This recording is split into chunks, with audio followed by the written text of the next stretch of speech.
sinking in sand? Are you walking on water, or are you sinking in sand? Are you walking on water, are you sinking in sand? You see the Heavenly Father said, let the sun redeem man. Hello YouTube, Alan with the Building Preppers. Today's Bible study is going to be following where we left off in Genesis chapter 19, verse 24.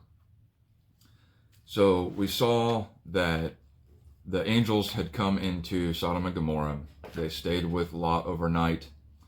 They are, in this morning time, they're trying to get him to come out of the city. He is lingering.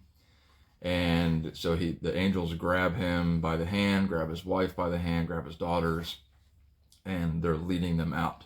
And we see here in verse 22 that they cannot do anything until they get them out of this city.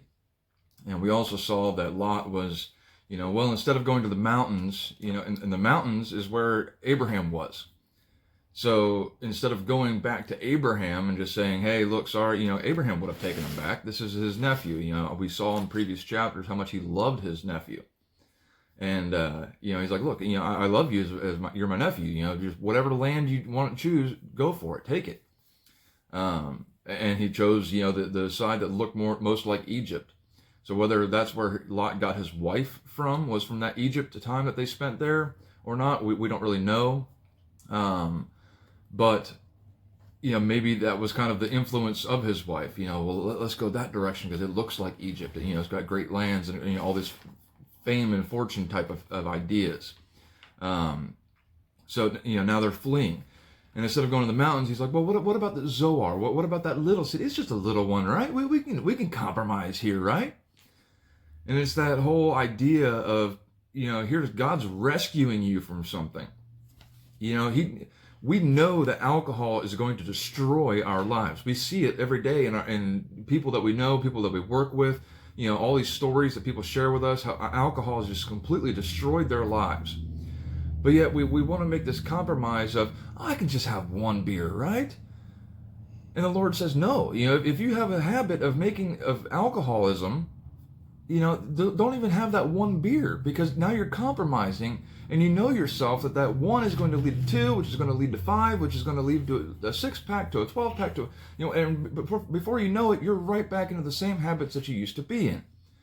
So here, God, the angels, is telling Lot, get out of the city, go back to the mountains, where you're going to prosper. And Lot is wanting to compromise. Oh, can I just please have a little city? Sodom and Gomorrah was bad. That was a city. That was a bad city. But what about this little city? It's just a little bit, so we can't do anything harmful, right? Well, let's continue where we left off in verse 24 and see what happens. Actually, let's go back to verse 23 just to bring us into it. So, you got your Bible ready? Chapter 19, verse 23 in Genesis. Okay, does it start with the sun? Yes, it does. Okay. So the sun was risen upon the earth when Lot entered Zoar. What that's saying there is that the sun was risen. So they got an early start. They're coming out of the city and they make it out of Sodom and Gomorrah and into Zoar. Before the sun even rises. Then the Lord rained upon Sodom and upon Gomorrah brimstone and fire from the Lord out of heaven. That's the first mention of fire in the Bible. And he overthrew those cities and all the plain and all the inhabitants of the cities and that which grew upon the ground. Now, you don't have to flip there, but I'm going to flip to Jude, which is right before the book of Revelation. There is no chapter in Jude. The whole book of Jude is the chapter. And it's verses 6 through 7. And the angels which kept not their first estate, but left their own habitation, he hath reserved in everlasting chains under darkness unto the judgment of the great day. And here's where the main part is. Even as Sodom and Gomorrah and the cities about them in like manner, giving themselves over to fornication and going after strange flesh, are set forth for an example, suffering the vengeance of eternal fire.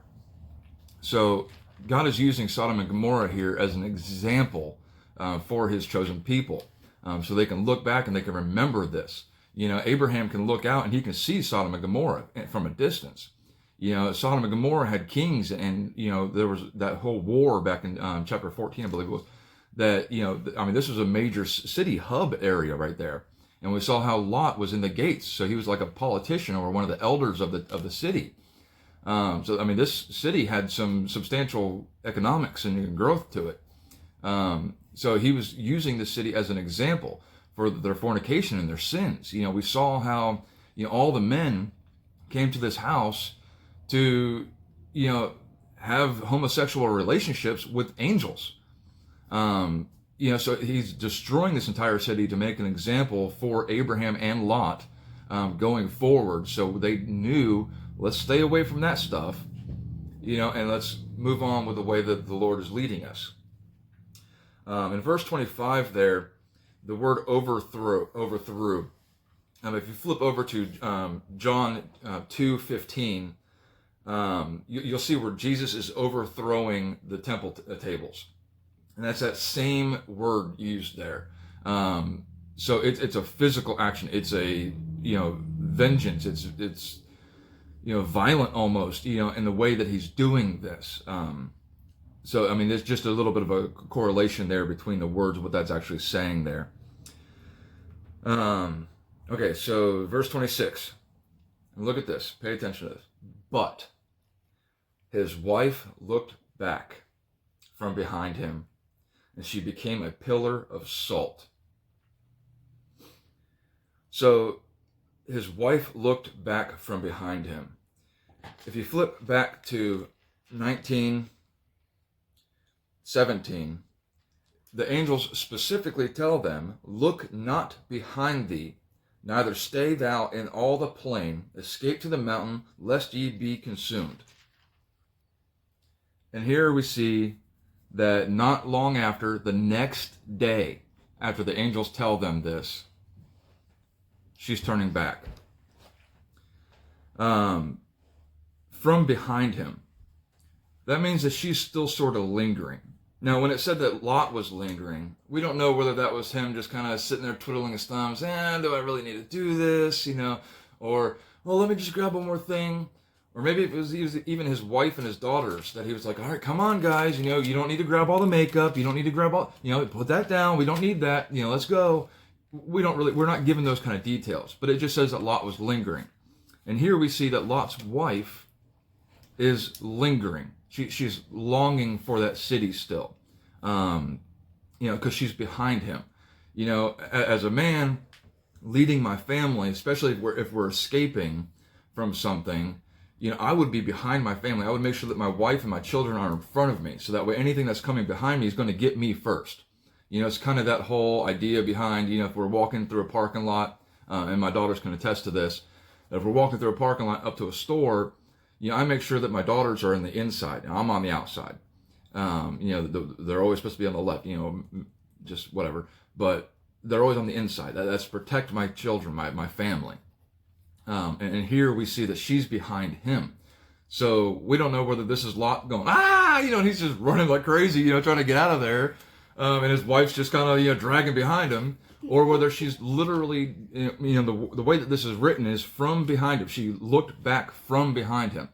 So that kind of tells me that she was lingering still. Her heart was, her spirit, her mind might have been set on leaving, but her heart was still in that place. And she even wanted to go ahead and take that one last look back. How many times do we do that? How many times we sit here and we say, man, what I had was good.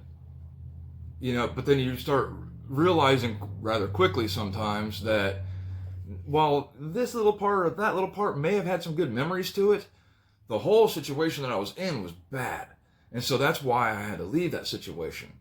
And so here we see that Lot's wife is looking back. She's got that longing in her heart still for that city. So let's go ahead and flip over to Luke 17. You don't have to flip there necessarily. I will read it. But if you would like, it is Luke 17. And that is verses 28 through 32. So likewise, also as it was in the days of Lot, they did eat, they drank, they bought, they sold, they planted, they builded. So this is where the Lord, or Jesus, Yeshua, is describing the end times, what's going to happen in the end times. Verse 29. But the same day that Lot went out of Sodom, it rained fire and brimstone from heaven and destroyed them all. Even thus shall it be in the day when the Son of Man is revealed. In that day, he which shall be upon the housetop and his stuff in the house, let him not come down and take it away. And he that is in the field, let him likewise not return back. And then very interestingly, verse 32 says, remember Lot's wife. We don't know her name.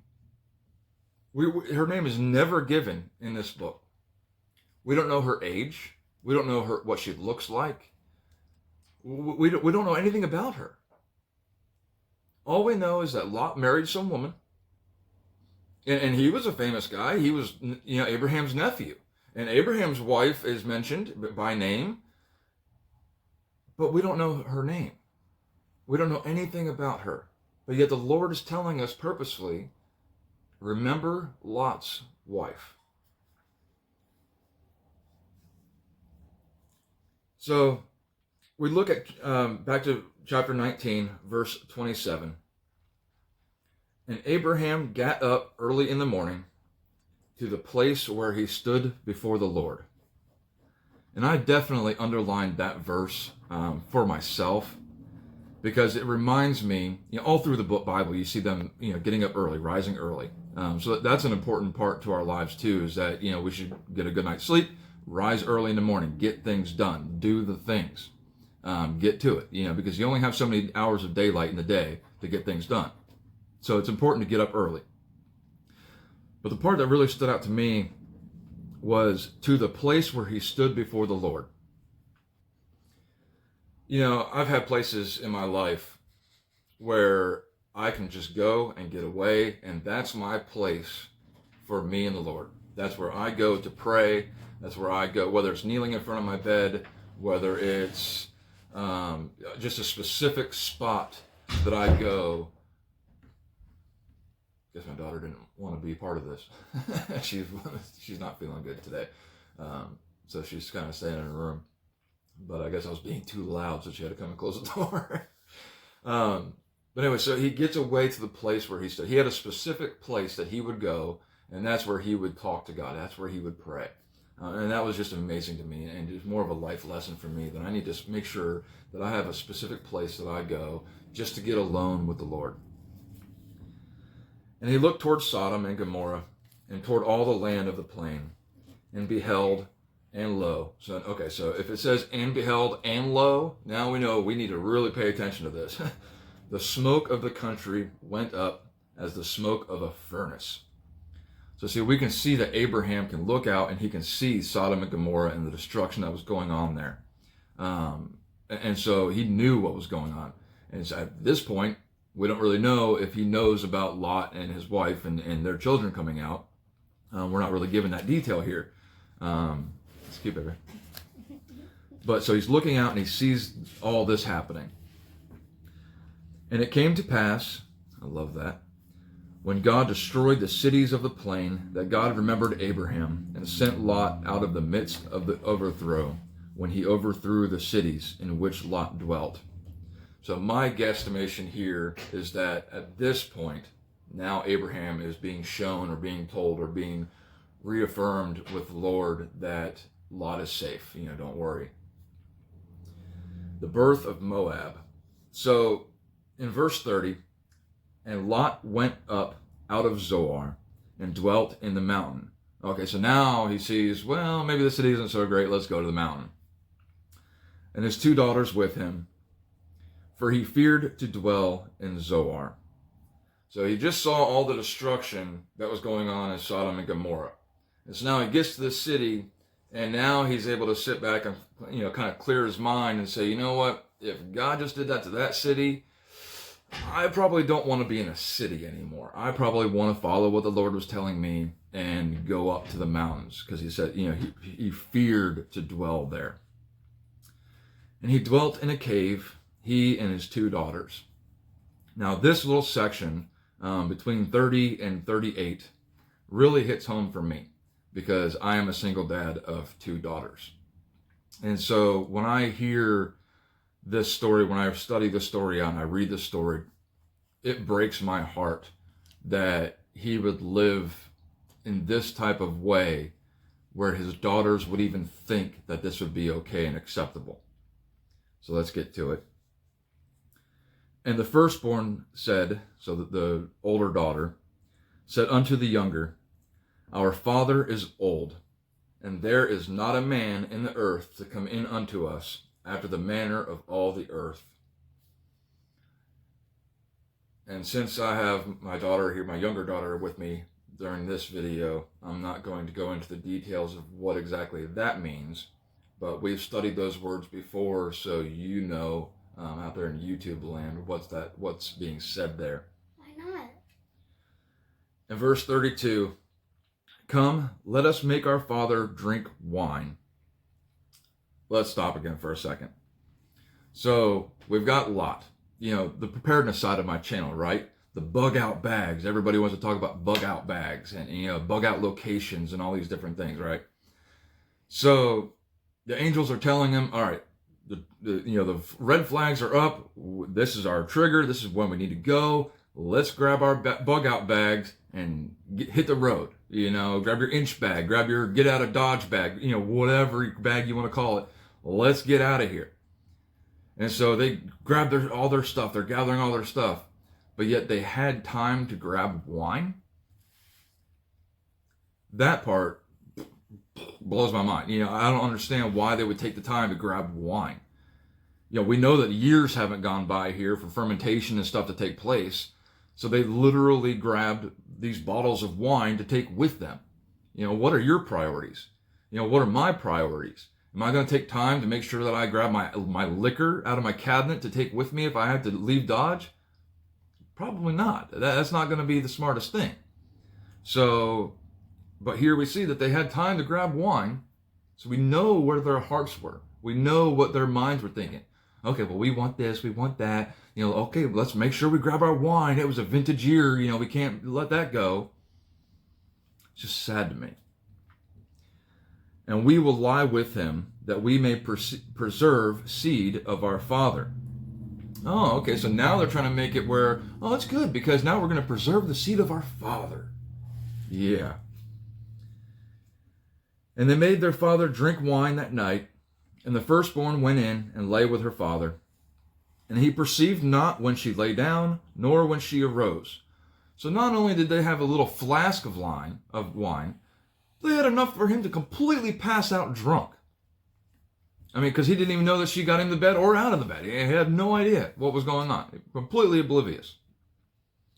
And it came to pass on the morrow that the firstborn, so the next day, that the firstborn said unto the younger, Behold, I lay last night, with my father.